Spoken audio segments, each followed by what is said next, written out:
What's up, YouTube? It's Dave with K-Dubb Productions here. So today I'm going to talk about my new monitor controller, which is this thing right here, but it replaces this. Now this is my old Mackie passive big knob. I've had this for a couple of years, and the thing, like they say, it's built like a tank. I mean, you could probably drop this off of a building and it will still work. But it's a little limited in functionality. It's got 2 ins and 2 outs. And the biggest issue for me is that it has this scratch whenever you move the volume knob. I don't know if anyone else has experienced that. I noticed it when I first got it, and I asked Sweetwater. They said, ask Mackie, and I kind of just left it.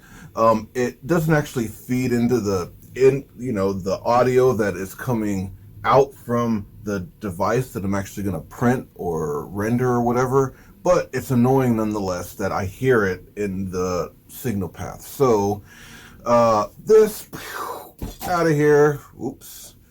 Now this one is cool. This one has, obviously it's got more features, and that's why I got it, but most importantly, it doesn't scratch when I turn the volume up. It's got some bells and whistles that are, some of them like the LED meters, it's not really needed. I have enough metering. But what's cool is that it does have many inputs. It's got a couple of mains, it's got a Q, it's got an alternate, which can be phono, it can be optical or digital, SPDIF. So that's pretty cool. It's got a lot of inputs. The outputs, it's got 3 speaker outputs, plus it's got a dedicated sub output. Now my sub doesn't work that way because when I use the foot switch on my sub to turn it on and off, it engages the high pass filter on the other speaker. So I like that system more, so I'm going to go with that. And but it does have that feature.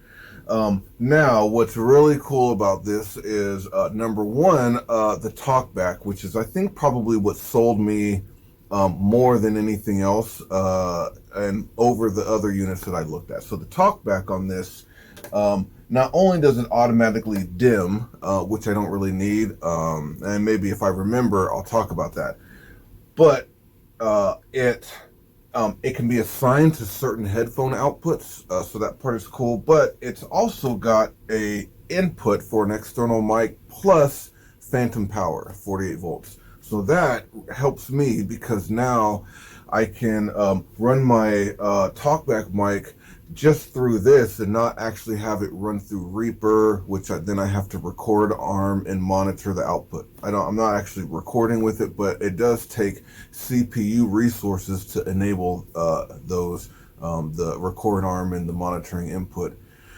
So I take that out of the system, and it just kind of frees a little bit of headroom. I mean, anytime I can save percentage of CPU or a sample of latency, I'm going to try and do it because those are very important when you're recording. Duh.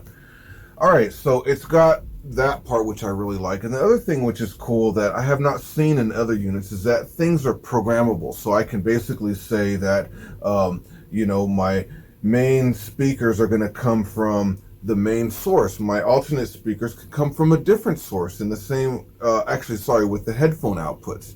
And I can assign the sub to certain, if I was using the sub, I can assign it to certain inputs, and they just become one touch.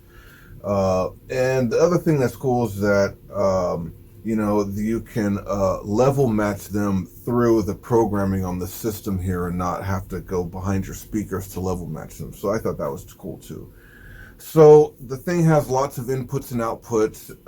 It's got some programmability, which is nice. And the Talkback with the 48 volt phantom power is really just the icing on the cake for me. So I've got all my 3 speakers set up. I've got my Talkback. Everything works.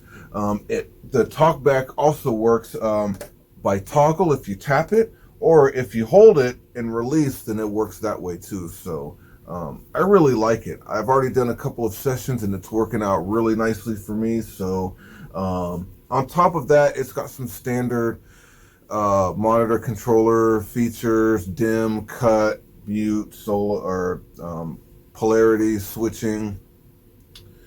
What else does it do? And it's got a, not a big knob, but it's got a knob. It's nice and smooth. The LED meter, which, you know, is just kind of a cool thing. I don't really think it's really needed because I'm sure you're going to monitor or meter your input somewhere else. It's got like, so I've got the Q, it's got a dedicated Q input, so I'm running a pair of audio cables out patched into this, and in Reaper I have a specific headphone mix set up that's sent to those outputs. So it's a really nice system. All in Reaper I just have a send, a couple of tracks set up and a send, not taking up too much resources. Anytime you've got a record enable arm a track, you're going to eat up some resources. So that way it works out pretty good.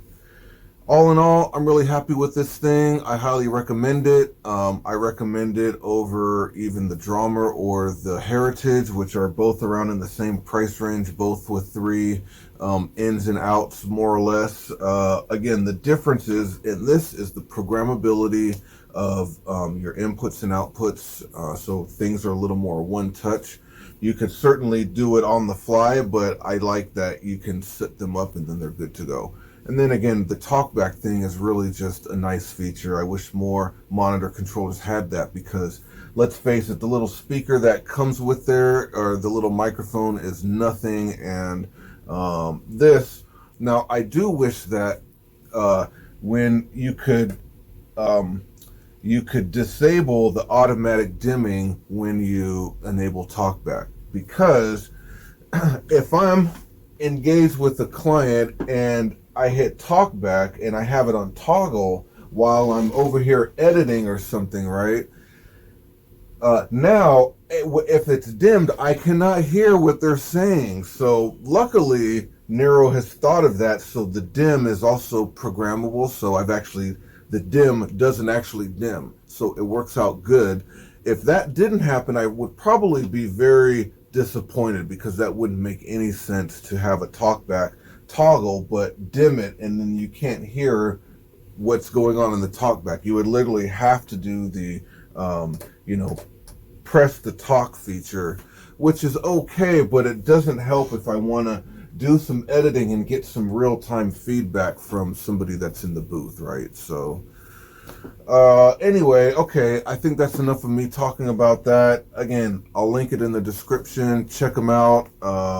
Give me a thumbs up, subscribe, and check out some of my other videos that are floating around here. Until then, I'll see you next time.